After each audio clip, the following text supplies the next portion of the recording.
So, brothers and sisters,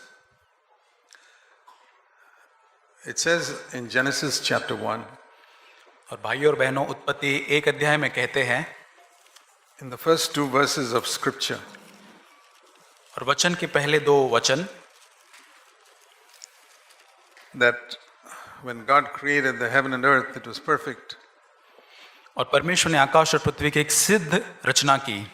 God never creates anything imperfect. Everything is perfect. और परमेश्वर ने कभी भी कोई असिद्ध अव्यवस्थित चीज नहीं बनाई, लेकिन एक सिद्ध चीज ही बनाई। But when one of the angels fell and became the devil, लेकिन जब वहां पर एक पतन होता है शैतान का, then the earth, verse 2, became formless and empty and dark. और वहां पे जो धरती जो है, पृथ्वी बेडोल और अंधकार सी हो जाती है। So that's a picture of our condition. और यही परिस्थिति है। God created Adam perfect. और परमेश्वर ने आदम को बहुत ही सिद्ध रूप से बनाया। Man sinned and became formless, empty and dark. और वो पाप करता है और उसके बाद अंधकार और खाली बन जाता है। That's how we are born. और इसी प्रकार हमारा जन्म होता है। But the wonderful thing is, it says the Spirit of God began to move over that earth. और यहाँ पे एक अद्भुत बात ये देखते हैं कि परमेश्वर का आत्मा पृथ्वी पर मंडरा रहा था। And we want that same Holy Spirit that completely transformed the earth in chapter 1 to brood over us this weekend. और वही पवित्र आत्मा जिसने यहाँ पर पूरी तरह से वहाँ पर मंडरा कर सब कुछ बदल दिया, वही पवित्र आत्मा हम चाहते कि हमारे जीवनों के ऊपर भी वो मंडराता रहे। Because if we allow the Spirit of God to move, He will do the same work in us that He did here in chapter 1 and change the earth. और अगर पवित्र आत्मा को हम अनुमति देंगे कि वो हमारे जीवन में कार्य करे, तो वही कार्य वो करेगा जो उत्पत्ति पहले अध्याय में वहाँ पवित्र आत्मा ने किया है। We can study the Word of God without the Holy Spirit. और हम पवित्र वचनों का अध्ययन पवित्र आत्मा के बिना कर सकते हैं। And the Bible says in 2 Corinthians in chapter 3, और दूसरा कुरिन्थियों 3 अध्याय में वचन कहता है, 2 Corinthians 3, दूसरा कुरिन्थियों 3 अध्याय, about people who read the Old Testament, verse 15, 3:15. There was a veil over their hearts when they read the Old Testament. और यहाँ पर हम पुराने नियम में की बात को पढ़ते हैं कि मूसा की पुस्तक पढ़ी जाती है और उनके हृदय पर पर्दा पड़ा हुआ रहता था। See, that's like if you put a sheet of handkerchief over the Bible. और ये उस प्रकार है कि अपने बाइबल के ऊपर एक रुमाल आप रख दे, You can't read. आप पढ़ नहीं पाएंगे। Here and there you'll get a word perhaps. आप यहाँ वहाँ शायद कुछ पढ़ पाएंगे थोड़ा सा, You can't really understand. लेकिन आप सच में उसे समझ नहीं पाएंगे। But it says, verse 16, when you turn to the Lord, the Holy Spirit, the veil is taken away. लेकिन 16 वचन में जब हम परमेश्वर पवित्र आत्मा की ओर मुड़ते हैं तो वो पर्दा उठा लिया जाता है। And that Lord is the Spirit, it says in verse 17. और वो प्रभु जो है वो So, आत्मा है 17 वचन में। Today we are not under the law, और आज हम व्यवस्था के अधीन नहीं हैं, but I find that most Christians read the Bible in the same way people under the law read it. लेकिन मैंने ये जाना है आज बहुत से मसीह जो है इस प्रकार वचन को पढ़ते जैसे वो पुराने नियम में है। And so it's like a handkerchief over the Bible, and you get a word here and a word there. और उसी प्रकार जैसे एक रुमाल आपके बाइबल के ऊपर रखा है और आप थोड़ा बहुत यहाँ वहाँ से कुछ पढ़ पाते हैं, The Holy Spirit will take it away. लेकिन पवित्र आत्मा उसे उठा लेगा। So I remember the years in my own life after I was born again when I read the Bible and there was a veil over it. और मेरे जीवन में जब मेरा उद्धार हुआ, मुझे याद है, स्मरण आता है कि बहुत समय तक एक पर्दा था वचन के ऊपर।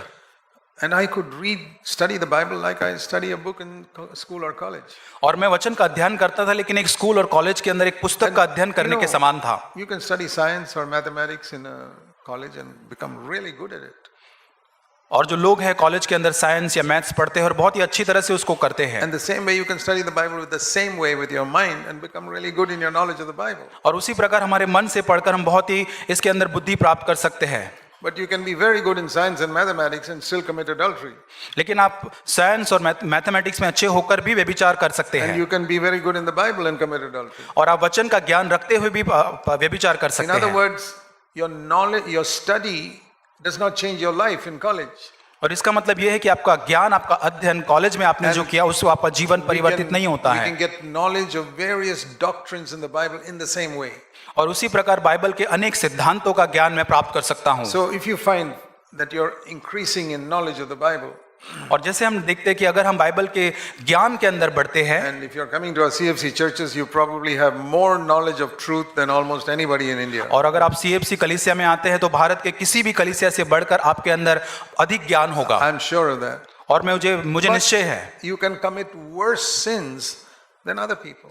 लेकिन आप यहाँ पर आकर भी और लोगों से बदतर पाप के साथ आ And you सकते may हैं not grow spiritually और आत्मिक तौर से आप नहीं बढ़ेंगे, because you're studying the Bible like you study a subject in school or college. और आप बाइबल का अध्ययन एक कॉलेज, एक स्कूल के अंदर एक पुस्तक का करने के अध्ययन आप करते हैं, There's a veil over the Bible. और एक बाइबल के ऊपर एक पर्दा ढका हुआ If है, you turn to the Holy Spirit, the veil is taken away. और जब पवित्र आत्मा की ओर मुड़ते हैं वो पर्दा उठ जाता है। And when we turn to the Holy Spirit like that, और जब हम पवित्र आत्मा की ओर इस प्रकार उठते हैं, two things happen. दो चीजें होती हैं। Then when you read the Bible, you don't see a doctrine first of all. और जब आप पवित्र शास्त्र पढ़ते हैं, आप सिद्धांत को नहीं देख पाते, You see Jesus.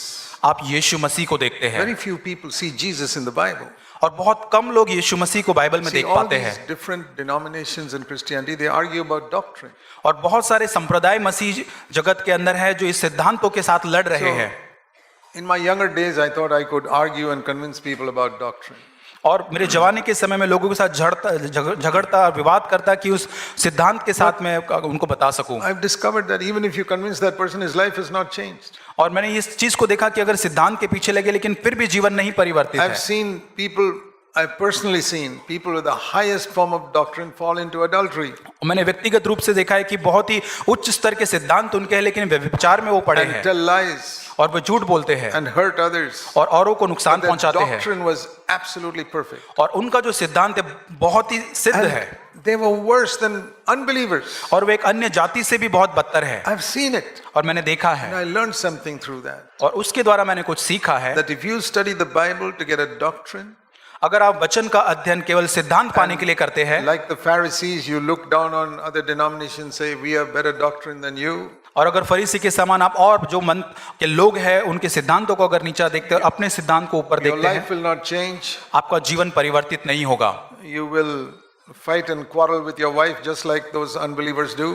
और अन्य जाति के समान ही आप अपनी पत्नी से झगड़ा There will करेंगे, be no change in your life. आपके जीवन में कोई परिवर्तन नहीं होगा। But if you allow the Holy Spirit to take the veil away, लेकिन जब आप पवित्र आत्मा को अनुमति देते उस पर्दे को उठा लेने के लिए take away that handkerchief on top of your Bible, और बाइबल के ऊपर से उस रुमाल को ले लेने के लिए, and you see something there you never saw before. और आप ऐसा कुछ वचन में देखते हैं जो आपने पहले कभी नहीं देखा। It says in verse 18, you'll see the glory of the Lord in that mirror, and the mirror is the word of God. और यहाँ पर 18 वचन में देखते हैं कि सबके उगाड़े चेहरे से प्रभु का महिमा इस प्रकार प्रकट होता है जिस प्रकार दर्पण में। So this Bible is a place where I'm supposed to see the glory of Jesus. और बाइबल एक ऐसी जगह है जहाँ मुझे यीशु मसीह की महिमा देखना है। And we read in John 1:14 that the glory of Jesus was full of grace and truth.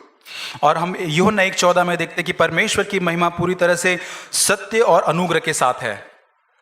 And the second thing the Holy Spirit does is change us from one degree of glory to another, verse 18. और 18 वचन में देखते हैं दूसरा काम जो पवित्र आत्मा हमारे जीवन में कहता है कि एक महिमा के स्तर से दूसरे महिमा के स्तर पर ले जाता है। Remember, this is what the Holy Spirit wants to do to all of us when you read the scriptures. और इस चीज को हम समझे कि जब हम वचन को पढ़ते हैं पवित्र आत्मा हमारे जीवन में ये कार्य करता है, Or when you read the scriptures. और जब आप वचन को पढ़ते हैं Or when you hear the scripture. और जब आप वचन को सुनते हैं, First of all, he wants to show you the glory of Jesus. और तब हम यीशु मसीह की महिमा को देखते हैं। So don't look for just a message और in आप these केवल days. संदेश को इस दिनों में ना खोजे, But say, Lord, I want to see the glory of Jesus. लेकिन खोजे यीशु मसीह की महिमा को, And I want to be changed into that likeness a little more. और मैं और अधिक अंश होकर उसमें बदलना चाहता हूँ। What we learn from the first chapter of the Bible, और पहले बाइबल के पहले अध्याय से हम क्या सीखते हैं, you know, when that earth was all corrupt and dark. और जहाँ जो पृथ्वी जो बेडोल थी, अंधकार में थी, What is impossible with God? और परमेश्वर के साथ क्या असंभव है। All that he did in 6 days, he could have done in 1 second. और 6 दिन में जो परमेश्वर ने किया वो 1 सेकंड में वो कर सकता है। Why didn't he do it? और क्यों ऐसा उसने नहीं किया, Why does he do it day by day by day by day? और क्यों उसने एक दिन प्रतिदिन एक एक चीजें की। God doesn't live in time. और परमेश्वर समय में नहीं रहता है, That is written for our sake. वो हमारे लिए समय है। To teach us that God does not change us in 1 second. और ये सिखाने के लिए कि परमेश्वर हमें एक चुटकी में नहीं बदलता है, He changes us little by little, day by day. और वो हमें धीरे धीरे दिन प्रतिदिन बदलता है। And that is described in 1 or 2 verses in chapter 4. और वही यहाँ पे चौथे अध्याय में लिखा हुआ है। He's going back to Genesis chapter 1 here. और यहाँ पर वो उत्पत्ति पहले अध्याय में जाता This है, is a commentary on Genesis 1. और यहाँ जो उत्पत्ति है उसका अध्ययन किया हुआ है। First of all, पहली बात, Genesis, 2 Corinthians 4 verse 6. दूसरा कुरिन्थियों 4 अध्याय वचन 6। See, this is referring to Genesis 1. और ये उत्पत्ति पहले के बारे में बता रहा First है। day God said, let there be light. और वहां जैसे परमेश्वर ने कहा कि उजियाला हो, And here it says in verse 6, God who's commanded the light to come out of darkness now makes the real light of the glory of God in the face of Christ to shine in our hearts. और वहां कहता है कि परमेश्वर ही है जिसने कहा अंधकार में से ज्योति चमके, और वही हमारे हृदयों में चमका कि परमेश्वर की महिमा की पहचान की ज्योति यीशु मसीह के चेहरे से प्रकाशमान हो। that is being born again. और इसका मतलब है उद्धार पाना, So नया here we जन्म have पाना। here we have an explanation of Genesis, the spiritual meaning of Genesis 1. और इसका आत्मिक अर्थ उत्पत्ति 1 में ही लिखा हुआ है। That when God said that's light, that's the first thing He does in us, that He brings the light of Christ into our heart and we are born again. और जैसे परमेश्वर कहता है कि एक उजियाला हो, तब यीशु मसीह के द्वारा एक प्रकाश आकर हमारा नया जन्म होता है। And then what does He do? और उसके बाद It says in verse 16, 16 वचन, the last part, our inner man is renewed day after day. हमारा भीतरी मनुष्यत्व दिन प्रतिदिन नया होता जाता है। That's also in Genesis 1. और उसी को उत्पत्ति 1 में भी लिखा गया है। Day after day, something more happened. और प्रतिदिन एक के बाद एक कुछ अधिक हुआ। And finally, और अंत में, at the end of Genesis 1, और अंत में उत्पत्ति 1 के अंत में देखते हैं, what do we read there in the last verse of Genesis 1? और उत्पत्ति 1 अध्याय के अंतिम वचन को हम देखते हैं। We read that God looked at everything that He had made and it was very good, Genesis 1:31. और उत्पत्ति 1:31 में परमेश्वर ने सब कुछ बनाया था, देखा और कहा बहुत ही अच्छा है। But He also examined everything every day. लेकिन उसने हर एक चीज को प्रतिदिन जांचा भी। We read in the first day, पहले दिन हम देखते हैं, God saw, verse 4, it was good. और उसने उजियाले को देखा, कहा वो अच्छा है। And then again, you read again, one day He examined it in verse 12, He saw it was good. और 12 वचन में भी हम 12 वचन में देखते हैं कि वहां पर भी वो कहता है कि अच्छा है। Again in verse 18, God examined and said it was good. और 18 वचन में और वो सृष्टि को जांचता और कहता है ये अच्छा है। And again verse 21, और 21 वचन में भी, and again in verse 25, 25 वचन में भी वही। it was good. Everything He was examining every day. और प्रतिदिन वो हर चीज को जांच रहा है। And then at the end, और अंत में, He didn't say it was good, He said it's very good. और अंत में वो जांच कर कहता है वो ये इतना नहीं कहता अच्छा, लेकिन बहुत You अच्छा see है। a progression. और हम देखते हैं प्रतिदिन एक बढ़ोतरी को देखते हैं। That's a picture of how God wants to do it in our life. और ये एक चित्र है जो परमेश्वर हमारे जीवन में कार्य करना What did चाहता we है। read in 2 Corinthians 4:16? और जैसे हमने दूसरा कुरिन्थी 4:16 में पढ़ा, We are renewed day by day. जैसे हमारा भीतरी मनुष्यत्व दिन प्रतिदिन नया होता जाता That's है। an amazing level to come to. और ये बहुत ही एक अद्भुत एक स्तर है जहां पर हम पहुंच सकते What हैं। is the ultimate place where God will say, very good? और कौन सी ऐसी अंतिम जगह होगी जहां परमेश्वर कहेगा बहुत ही अच्छा है। When did He say it was very good? और परमेश्वर ने कब कहा ये बहुत ही अच्छा है? When Genesis 1:27, when He had made man in His own image. और 27 वचन ने जब परमेश्वर ने मनुष्य को अपने स्वरूप में बनाया तब कहा। Till then it was only good.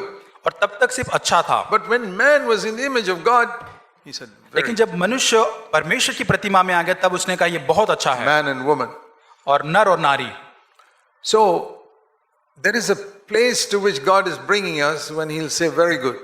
और परमेश्वर हमें एक जगह पर लेकर जाना चाहता है जो बहुत ही अच्छा है। That is when the complete image of Jesus Christ is in our life. और जहां संपूर्ण रीति से हम यीशु की समानता में बदलते Where in हैं। every part of my life I have become like Christ. और हर एक मेरे जीवन के एक क्षेत्र के अंदर मैं यीशु के समान बनता हूं। I look at everybody with the way Jesus looks at them. और जो मैं औरों की तरफ देखता हूं जो यीशु के समान नहीं, I will speak exactly like Jesus spoke.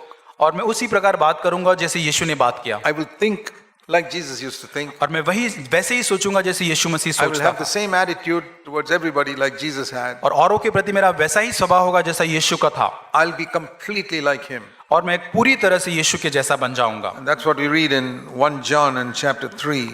और पहला यूहन्ना 3 अध्याय में हम यही पढ़ते I'm हैं। just trying to show you that from the very first chapter of the Bible till the end, the message is the same. और मैं यही बताना चाहता हूं कि बाइबल के पहले अध्याय से अंतिम अध्याय तक संदेश एक ही है, And that is, God wants to remake us in the image of God which we lost. और वो संदेश ये है कि परमेश्वर हमें एक नई प्रतिमा में बनाना चाहता है जो हमने खो दिया था।